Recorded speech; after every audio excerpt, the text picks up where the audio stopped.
This episode of the Potterverse is brought to you by MinuteWithMary.com.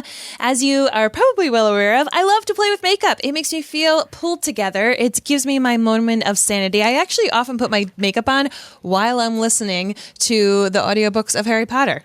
Jim Dale just makes me feel pulled together as well. Well done, Jim Dale. Well done. So my favorite mascara, my 4D mascara, is always on sale for our, well, not always, but this summer it's on sale for our podcast listeners by going to MinuteWithMary.com/discount. We'll get you a discount on my favorite mascara.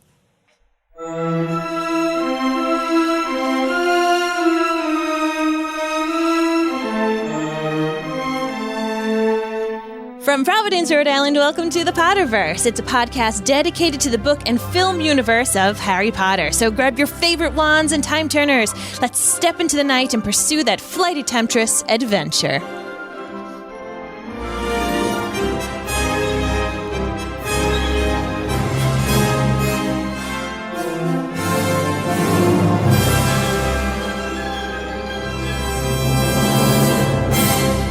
Everybody, and welcome. My name's Mary Larson. My name is Blake, and I am terrible with keys.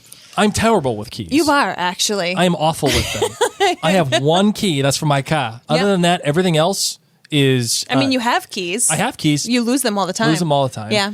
So what we did is we actually did a digital combination for our house. So that way... That's true. That way we didn't need keys. Who has keys nowadays? A lot of people still do, but let's be real. I want to thank those of you who are able to join us right now live on Facebook, Instagram, and Twitter, and those of you who are taking the time to hit that share button like Patricia from Bolivia. Thank you so much. Remember to write Expecto Patronum after you shared on one of our social medias. And I wanted to also remind all of you who are listening who are not yet getting our complimentary text reminders, you can text the phone number 81010 and in the message at Elderwand, ELDERWAND, and I will text you when we are able to go live so you too can join in the conversation. Yes, that's right. So yeah, thank you everybody for joining us. Today we're talking about Chapter 4, The Keeper, The Keys. We're going to have some fun, lots to unpack. Whoop, whoop.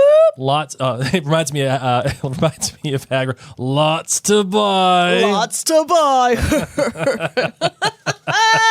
Lots to buy. Lots to unpack. Oh my God, he's so good. Very excited by this one. So good. All right. And so want to remind you, everybody, to go to maryandblake.com. Check out all the great podcasts that we have there. We're just about to finish up Keep Calm and Crown On, which has just been renewed for season 6. So you're going to get more Keep Calm and Crown On than you actually bargained for to begin with. So excited. Which I'm very happy about. Love it. And then we also have the Hamilton podcast. So for all of you Hamilton nerds out there that have been watching it as of late, you get a chance to listen to our podcast called Rise Up. Check us out on social media, Mary and Blake. Thank you for all the reviews that you've been giving us. Keep giving them to us if you find that there is enough value in this show for you when it comes to Harry Potter. And speaking of value, if you'd like, go to the jointhenerdclan.com. And if you find value for the show, go to jointhenerdclan.com, become a member there, and get all the... Some people might get confused because jointhenerdclan.com, is that the same as outlandercastclan.com yes, currently? It is. Okay, so if you are not necessarily an Outlander cast listener, it's another podcast that we do. Currently, it's under the same Patreon website. So if you're already a member of the outlandercastclan.com, you're good. You're in the same thing. Yeah, same or thing. Or jointhenerdclan.com. Yeah, same thing. It's just a different name. Different name for different Basically, podcasts. if you appreciate what we do and you'd like to support us, you can head on over to either of those websites, as we will gladly thank your participation. All right, Marvin, you ready to get into this bad boy? I sure am. Let's do it. I solemnly swear that I'm up to no good.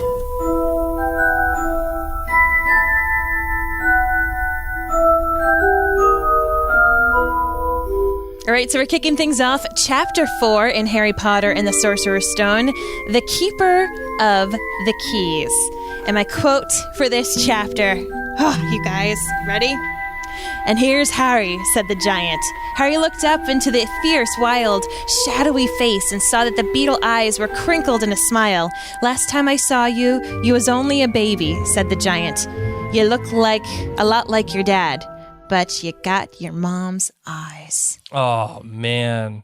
And I cannot speak Hagrid talk, no matter how hard I try. But you've got your mum's eyes. You look a lot like your dad. But see, now I just become like a little leprechaun. Yeah, you sound a little I'm Irish. the opposite of Hagrid. I'm like a wee little man doing a wee jig.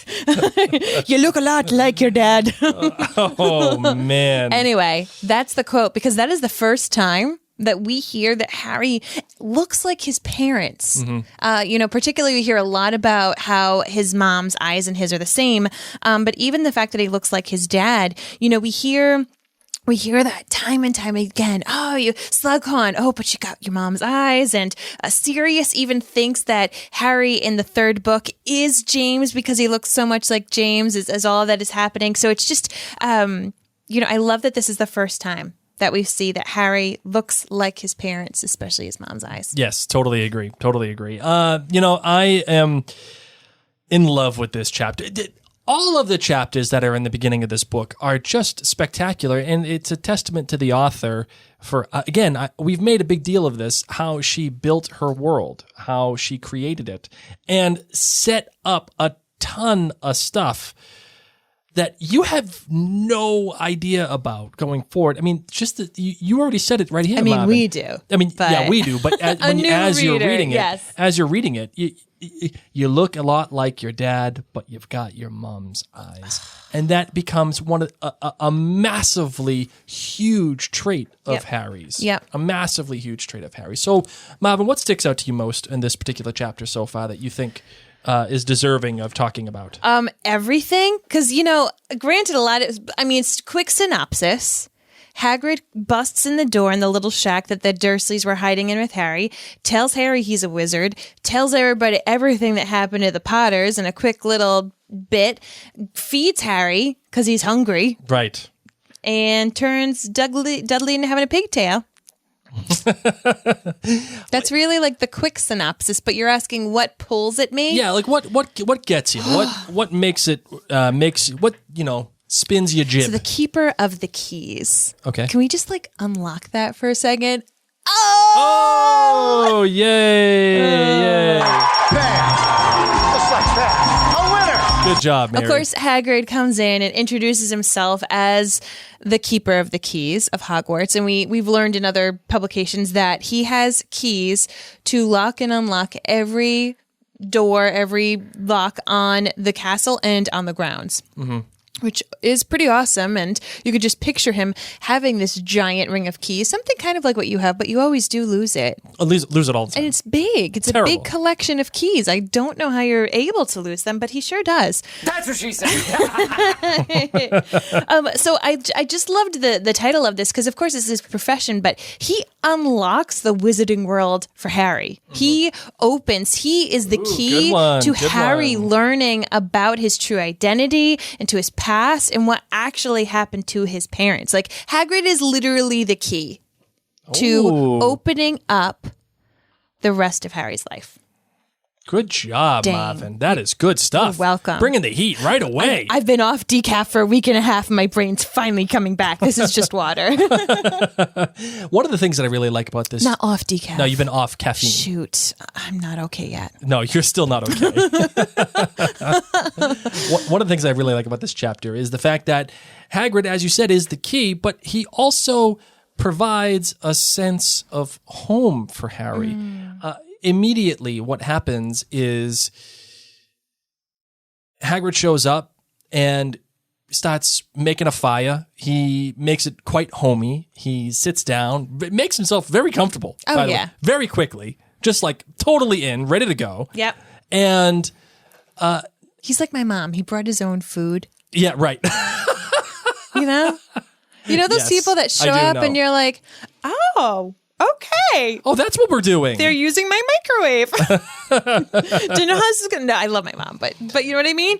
Who brings that many sausages in your pocket? Yeah, it sets up a fire. Is that a sausage, or you're just having to say what's going on? Oh, that's just... Okay. That's what she said. Yeah, right? You walked into that one. I totally did. It's a sausage. Sets all this up. And not only that, he gives Harry a home that the Dursleys never have.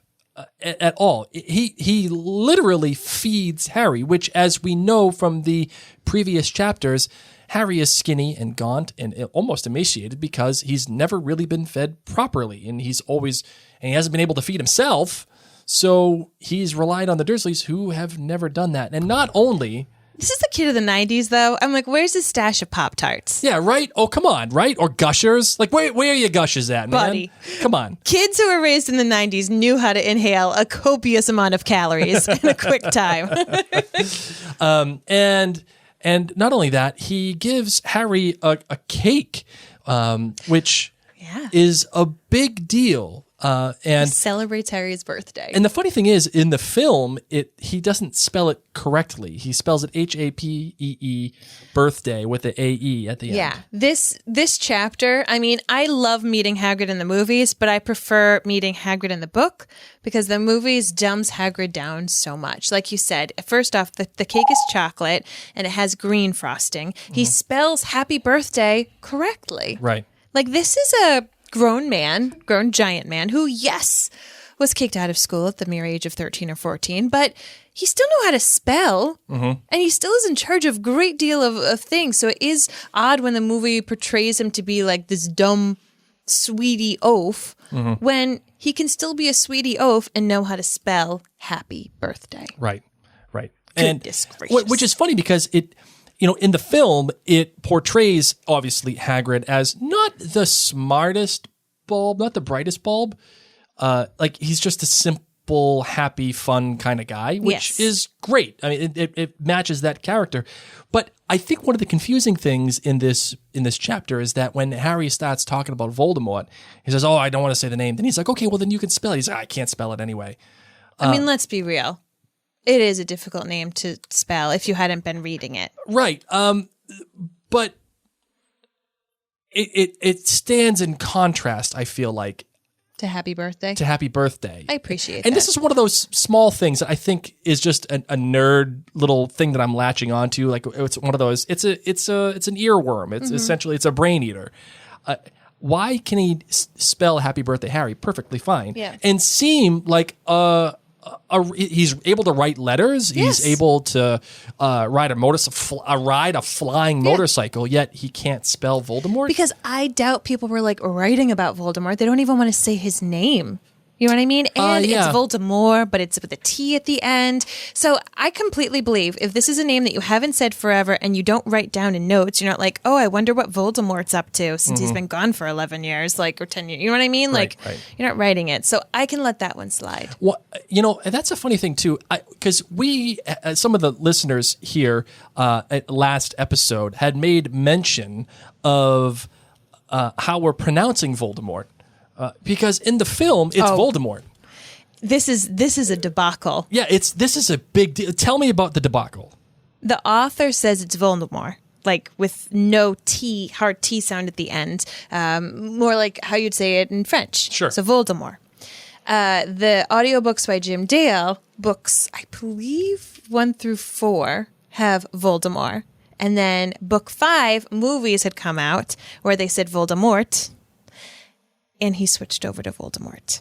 So for half of the Harry Potter Audible series with Jim Dale, he says Voldemort the way that the author had wanted it to be said, and the other half, it's Voldemort. It's the same as the So movies. can we just adopt Voldemort? Can we just adopt it? I say potato, even though who the heck says potato? Nobody says potato. So I frequently will say Voldemort. Just because. I'm sticking with Voldemort. That's it. Awesome. I'm doing it. I dig this. I'm doing it just to be different. Which team are you guys on? Let us know. Hard tea or soft French tea? Ooh, oui. How this chapter also begins, too, is with the boom, a second boom, the one that follows right after chapter 3. And another fantastic way to open up this chapter, because Hagrid's boom, the door literally crashing down, is the Dursleys' hold on Harry crashing down. It's their last defense. It's their last little bit to hold on to their normalcy. And Uncle Vernon is doing the best that he can, even holding a gun. And as much as that doesn't even matter to Hagrid, dry up, Dursley, you great Prune. So it was another great chapter where they've pulled straight lines. However, "You're a wizard, Harry," is not how it's said in the book. In Really? the book, it's "Harry, you're a wizard." Oh, yeah. Yep. And yet we all hear it, "You're a wizard, Harry," in our minds. You're a wizard, Harry. Yeah, that doesn't happen. That does not happen in the book. Sounds better that way. Sounds better in the film. Where's Missy Elliott? The flip it and reverse it. That's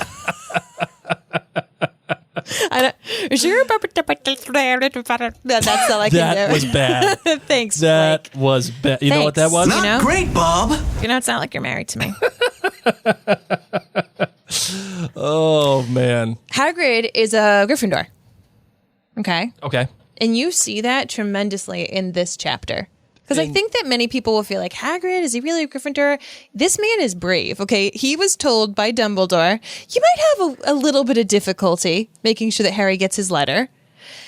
Dumbledore knows darn well what Hagrid has had to put himself into, and yet he's still doing it. He's still showing up in the middle of the storm, bends that pistol, that gun, the rifle that's put right in front of his face, and stands up to these muggles and decides to, rather than say, Harry, I'm not the one who's supposed to tell you this, I'm going to let somebody else tell you this, he sits down, takes care of Harry, but tells him the truth.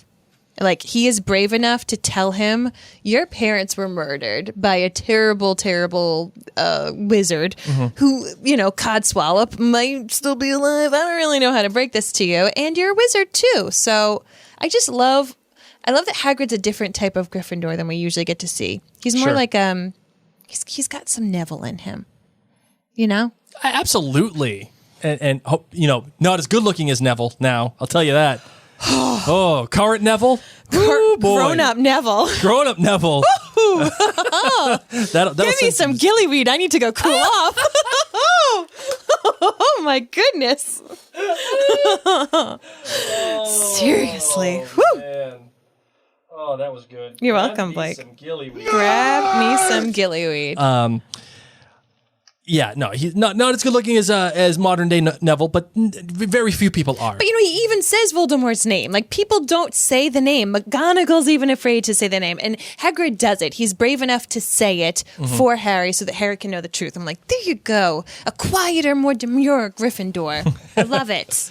Yeah. Another thing that happens here, too, when Hagrid eventually tells him, and again, the Dursleys are holding on to everything. I mean, stop! I forbid you! From yells Uncle Vernon, and he's telling him, you know,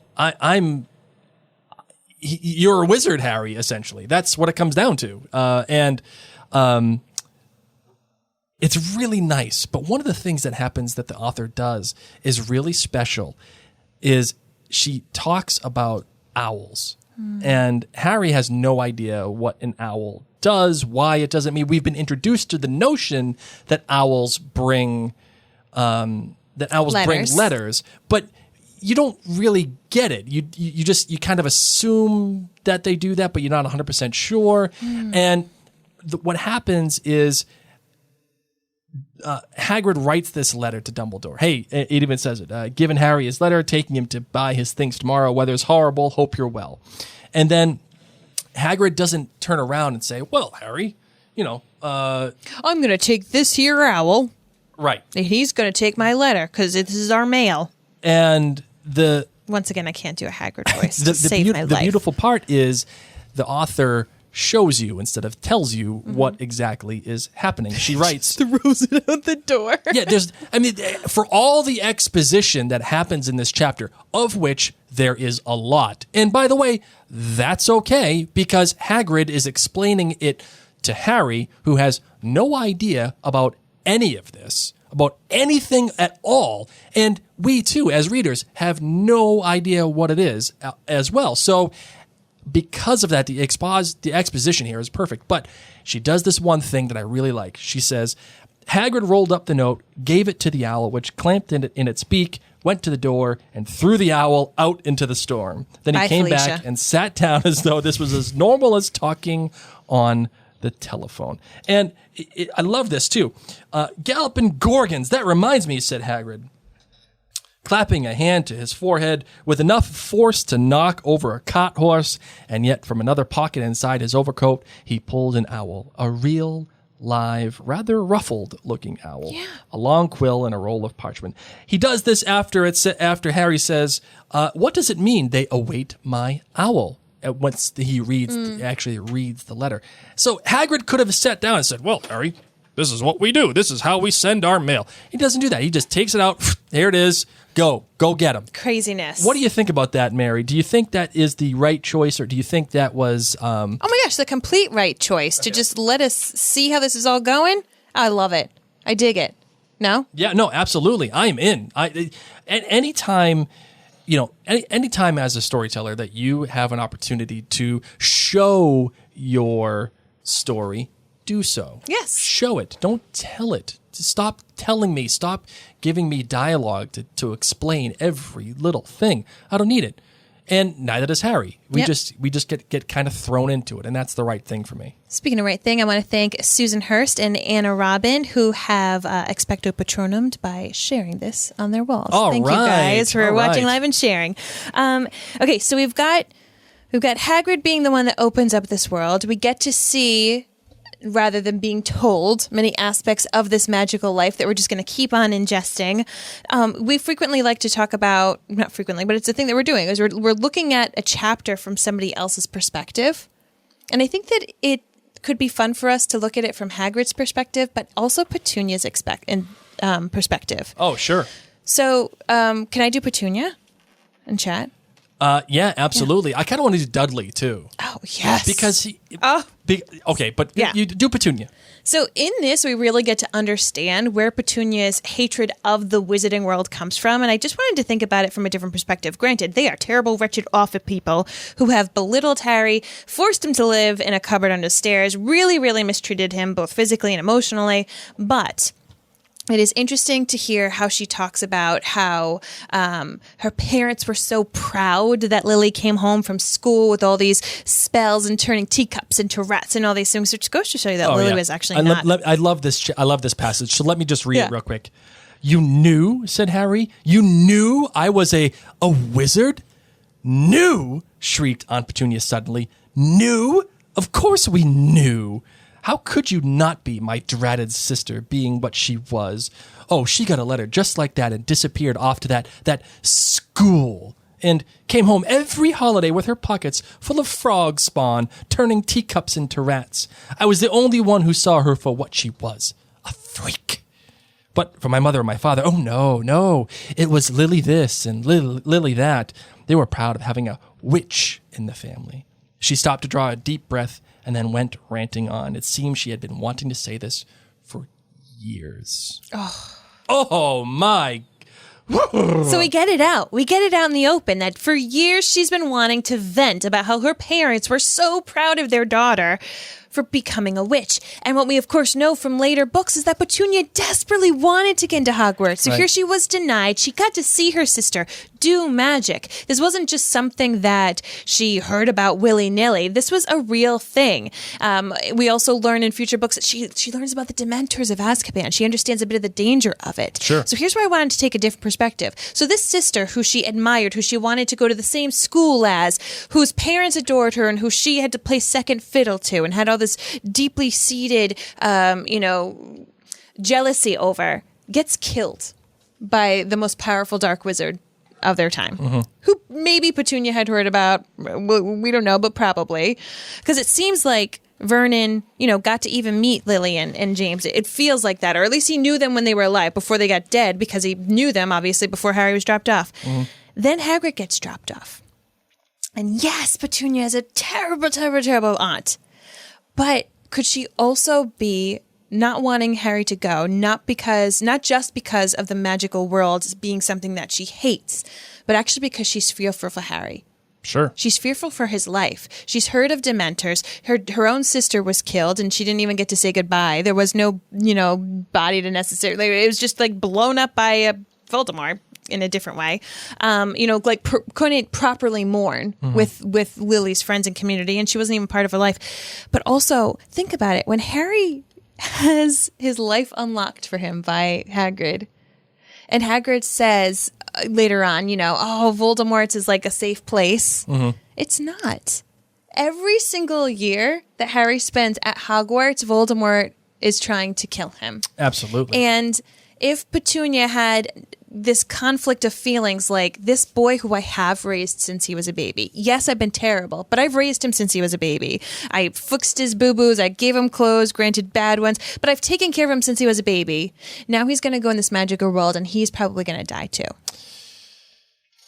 Yeah. And he almost does many times. Yeah. She wouldn't be wrong, right? She wouldn't be wrong for her.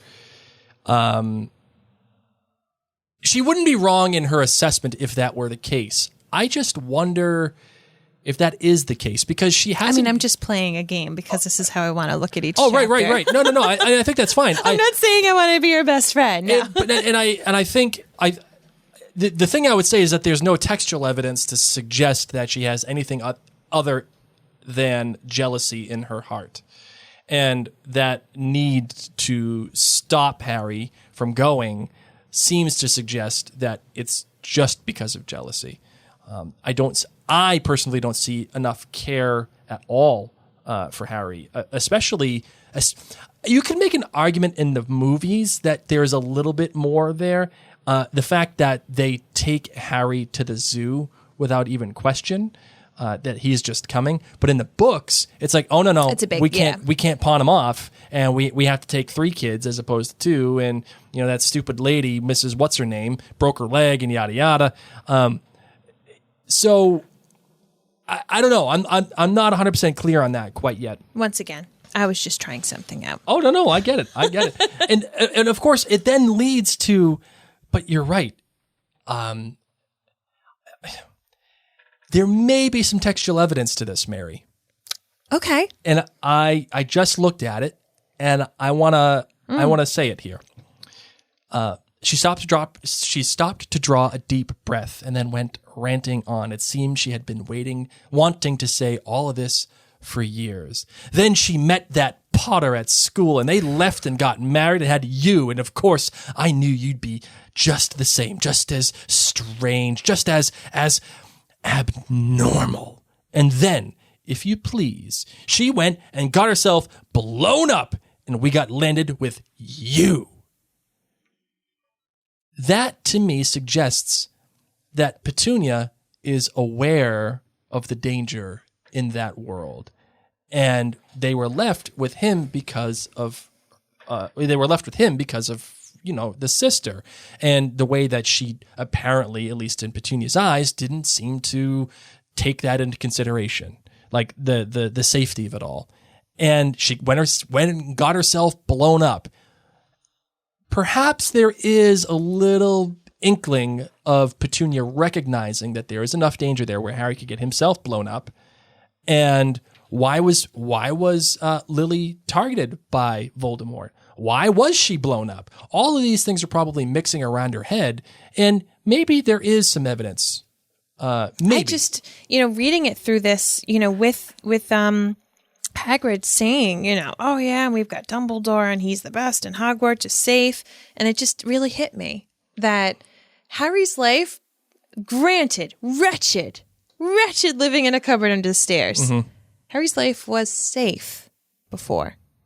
Harry's life was safe before he went to Hogwarts. Now, granted, I would never want him to have to choose such a terrible life. Obviously, living on the dangerous side had many, many benefits, right. And he got his friends in his life. But it is quite interesting. When you think of people who choose to be ordinary and people who choose to be normal, a lot of that is based on the fact that it is safe. It is safe not to stick out. Sure. It's safe not to leave the herd. It's safe to do what society has expected you to do. Right, and there's suppressing the abnormality of their life. And another great thing that the author does, I think, in these chapters is that she makes Petunia and Vernon well aware that Harry is, in fact, different. Harry is born of a different world. Let's just say what it is. Mm-hmm. Harry is born of a different world. And the Dursleys are well aware of it, and they've suppressed that abnormality. And they've done everything they can to suppress that abnormality, even with Harry himself, so that when he discovers blown up, you told me they died in a car crash. How traumatizing that must be for Harry for his entire life. He's thought one thing, and now within seconds, he has Hagrid, who roared, "A car crash? How could a car crash kill Lily and James Potter? It's an outrage, a scandal." Harry Potter not knowing his own story when every kid in the world knows his name. So I guess, what is it that makes Hagrid think that it's a scandal, or that Lily and James Potter, there's no way they could die in a car crash? How do you interpret that? Mortified that these people were given the truth. They knew the truth about Lily and James, and that they didn't share that at all with Harry, and actually filled a false narrative about what happened to his parents, that he does have this ability. It's not even necessarily a choice. He is a wizard, and they haven't even let him know about that. So I completely agree with his reaction, and I've said it before. I think that it's crazy that Dumbledore just dropped this on him, knowing that Hagrid was going to have to be the one to share all of this with poor Harry. Right. And it is quite interesting because he shares all of this. It's different than in the book. He shares this all in front of the Dursleys. So in case Vernon and Petunia weren't well aware of what happened, how the most awful wizard hunted them down and killed them on Halloween night, Dudley now knows this about his cousin. So imagine being Dudley, perfect little happy present Dudley, gets everything he wants. And now he has to sit there and hear that Harry is a wizard. He's got these magical abilities. All of it starts to now make sense. All these crazy things that have happened about him. And there's this terrible wizard who killed a ton of people, including Harry's parents, except he couldn't kill Harry. So Harry's actually famous. And so imagine Dudley sitting there, jaw dropped. I absolutely want to take Dudley's perspective, but before I do, we have a couple of comments on the live feed here that I want to mention. Kate Duggan says they are so concerned, the Dursleys, about what people think about them. Absolutely 100% true. And Rebecca Ann follows that up by saying the Dursleys had no right to lie to Harry like that. Now, here is devil's advocate question for you, Mary. The sole reason why Dumbledore put Harry under the care of the Dursleys was to shield him from everything that had happened to his family and the kind of fame that he's going to be incurring as a result of that. No, that's what Dumbledore told people, though. Right. But as of this moment, and as at least what the Dursleys know, that is the reason why. And that is the reason why we as readers have been allowed to think right now. So far, within the first 4 chapters, we're thinking Dumbledore wanted him to be with the Dursleys to shield him from all the stuff. Understand. Within this context, yes. The Dursleys did that. Correct. They shielded him from everything. They didn't tell him a damn word. Can we, as readers, be that really upset with the Dursleys? Well, you can be upset for his poor treatment. Had he been treated equally with Dudley, but not told about the wizard part, I could almost forgive them for that, because he is only 11. He just turned 11. Yep. So imagine think of a child who's 6, 10, 8, and saying, guess what? You're a wizard. Right. They may believe you, but especially a 10 to 11-year-old, they might be like, I think you're kind of crazy, unless you really got to prove it to them. But I think their mistreatment of him does show otherwise. Yep. But you're right. They did what Dumbledore had asked them to do. And this chapter does a lot, as we said earlier, a lot of heavy lifting. I mean, the world building in this chapter is gargantuan. We are made aware of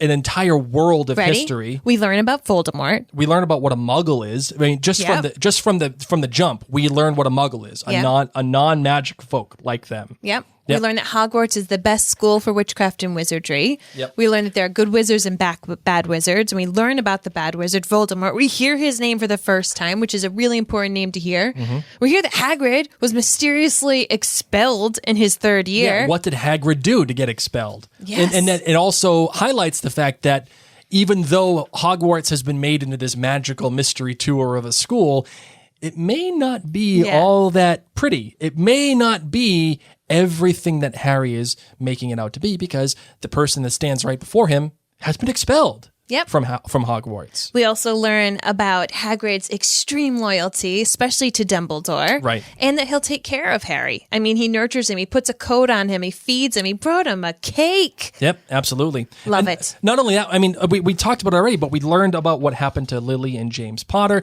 We learned that Voldemort is the one who killed Lily and James Potter. Apparently their house got blown up as well.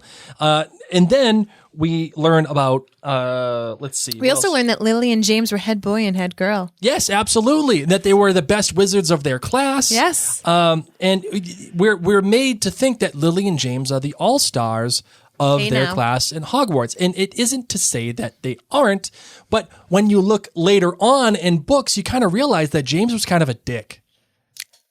I think James changed, because we will have this great James debate as we move on into the Potter series, because I agree. There's a lot of things that give you angst about him, but I don't think Lily would have married a terrible person if he had stayed the same. We know that this, of course, is Harry's birthday. It's his 11th birthday, July 31st. Fun fact, 1997 is when it was supposed to take place.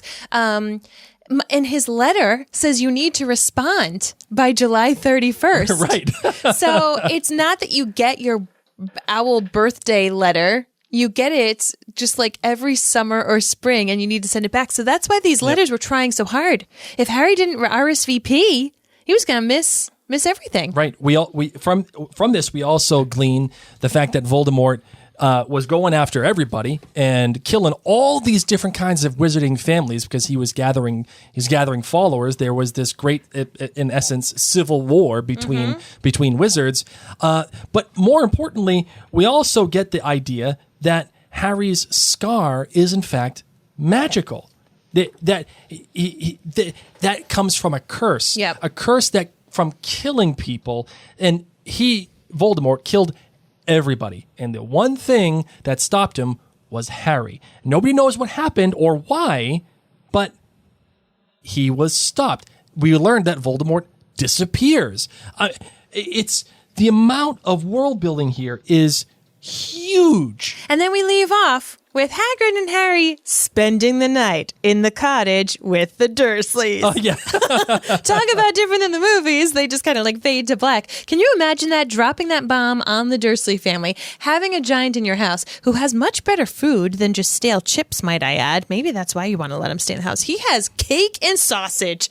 Yes, you can stay over and use my microwave. Jessica Lepore says, I hate James with a passion. I don't understand how. It was hardly addressed in the books how awful a person he was. Agreed. Rebecca Ann says, James was a dick, Blake. Gotta be careful. Sometimes kids listen to this. Sorry. Yes, you're right. So, Yeah, there's even more. I mean, it's incredible the amount of world building that comes in here. I mean, just the amount of stuff that Hagrid keeps in his pocket. Like, you learn so much about him even just from his pocket finds. It's crazy.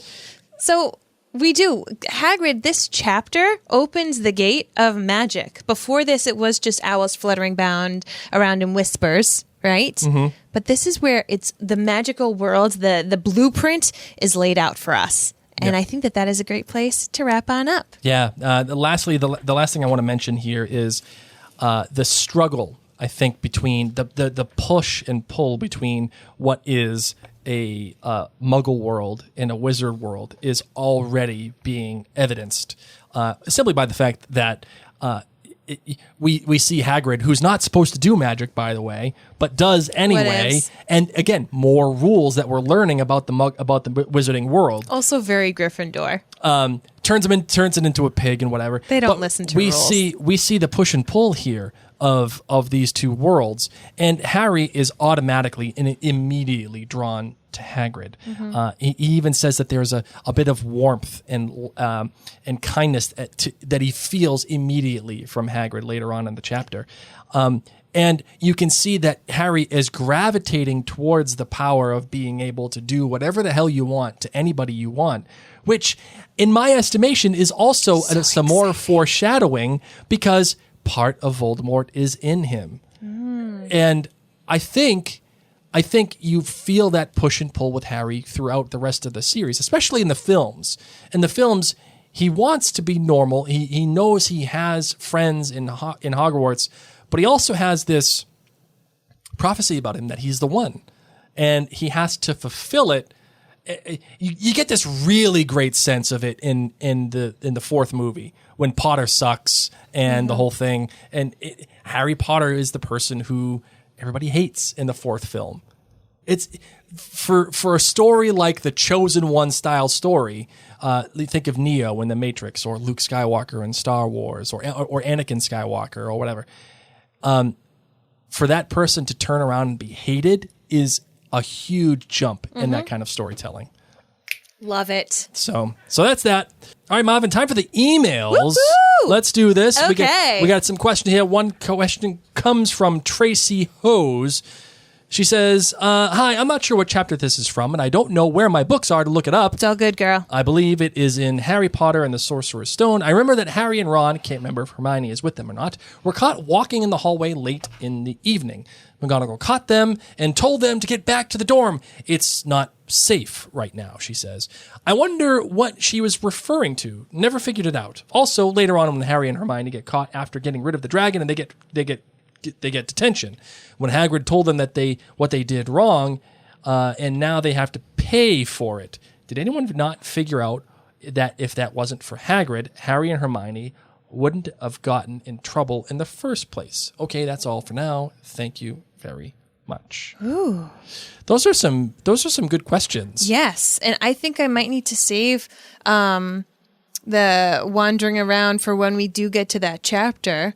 The second question one more time was... When Hagrid told them what they did wrong and now they have to pay for it, did anyone not figure out if that wasn't for Hagrid, Harry and Hermione wouldn't have gotten in trouble in the first place? Getting rid of the dragon and then they got detention. Oh. I don't know. I don't know either. See, this is it, man. Save that. We're going to save it. We're going to look into it. So that's that.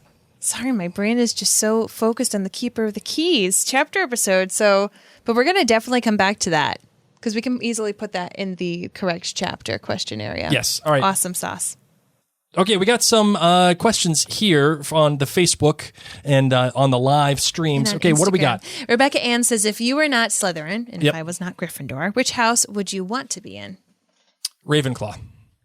I can see that. Yeah, I would want to be in Ravenclaw. Okay. I don't want to be a Hufflepuff. Get out of here with the Hufflepuff. Okay. It's everything left over. Reminds me, remember the movie Twins? I want to be a Hufflepuff. Because I don't think it's everything left You don't over. remember Twins? I think there's a lot less conflict. Like, I think that Hufflepuffs... She's just ignoring me. I am, because I think you're incredibly rude towards Hufflepuffs. I'm out on Hufflepuff. I can tell, and we're going to have an issue with this for an entire series because Hufflepuffs are underrepresented in the books, and yet most of my friends are Puffs, and I think that it is one of the most fantastic houses, and I wish I was a Puff. What's the other question? The other question from Allie Katie on Instagram, what other tail would you give to Dudley? Oh, donkey tail. Because he's a donkey. Get out of here, kid. You're a donkey. You ever call somebody a donkey? It's like the worst thing you could ever say to somebody. No. It's the best. Whenever someone gets you upset, call them a donkey, see their face. It's the best. It's the best reaction. Okay. I would want to give him something like utterly annoying, like a porcupine tail, because then he couldn't sit, because he would just prick him or something. Dana says, would you argue with the Sorting Hat? No. I would. I absolutely would. If he was like, Hufflepuff, I'd be like, nope, sorry, ain't doing it. I tell him, I'm out. I'm out on Hufflepuff. Oh my goodness. Well, luckily we've got a lot of puff representation. You shouldn't be out, and you need to calm down with All that. right, kind of the last one we're speech. getting here. Jen says, Eye "What roll. item would you?" He likes to just rile us up. Y'all need to know that he does love puffs. He just likes to rile us up. Jen says, "What item would you pack in your trunk your first year to remind you of home?" Oh, sweet. Probably a picture. That was very 2000. Yeah, that was very 2000. To make a 2000. collage of all over your wall of all your high school friends. Yeah, no, I didn't do that, but I did. no, of course you did. I used to have friends, and now my roommate draws anime pictures of me dying. True story. For me, I'm not bitter. what would I do? See, I would have been 11 at the time. Oh, you're right. Yeah, so Still would have been a picture. You would have been 11. I think. Either that or the Lion King soundtrack. It's funny that you say that. I think I would have taken the Top Gun soundtrack. Nice. Because that reminds me of my dad and my mom. Yeah. And sitting in a hot tub. I don't know why. Just With your dad? yeah, and my mom. We had a hot tub in the house. And you hate on Hufflepuffs? What does Hufflepuff have to do with having a hot tub? I'm just saying. Don't be weird, man. Just- Don't be weird. Highway, man, to the danger zone. That's where we're going. On that note, I think we've had enough questions for tonight. All right. Well, guys, remember, if you do want to send us questions, either in email version or when you are watching us live, you can do so. You could even speak pipe it to us so we could hear your voice. Well, let's not get there. Let's not get there yet. We're going to do emails or join us on the live. Okay. Eventually, I think we'll get to the speak Okay. pipe. But as of right now, that's what we're going to do. So email us at maryandblakemedia@gmail.com. Any questions that you have, not necessarily Tracy trivia, and Jen, email those to us because they're perfect. or just go watch us live when we do go live, Mondays and Wednesdays, usually around 8:30 p.m. Eastern Time. if it's even on that day. I know. Join the chat, and you can ask us the questions when this segment comes up. We are at 40 minutes for this episode, so I've been doing my sign language of wrap it up. I know for you like have 10. been, but you know what? There's so much to talk about. There is in this chapter. This I know. chapter is just full. I just love where of we're like, life. this is going to be a quick episode. Sorry, guys. We just love talking about Hagrid. Yeah, no, this is great. Okay. So, that being said, let's close up the show. All right, let's do it.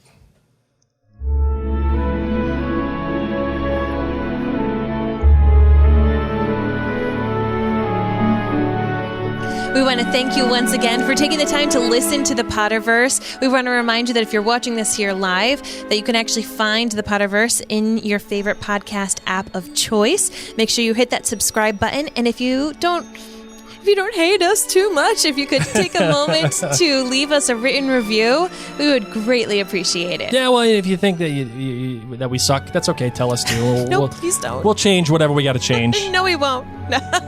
So that'll be that. Remember, everybody, go to maryandblake.com. Thank you for all the reviews that you've been giving us on Apple Podcasts. Please keep it coming. And go to jointhenerdclan.com if you find enough value in this show. Support Mary and Blake, what we do here, that we're able to do these lives. We're able to do these podcasts simply because of your support, especially in this kind of weary COVID time. We want to bring you some joy, Yes. and this brings us joy, so we're glad and thankful for your contributions at jointhenerdclan.com or at landercastclan.com. Thank you, because it makes this possible.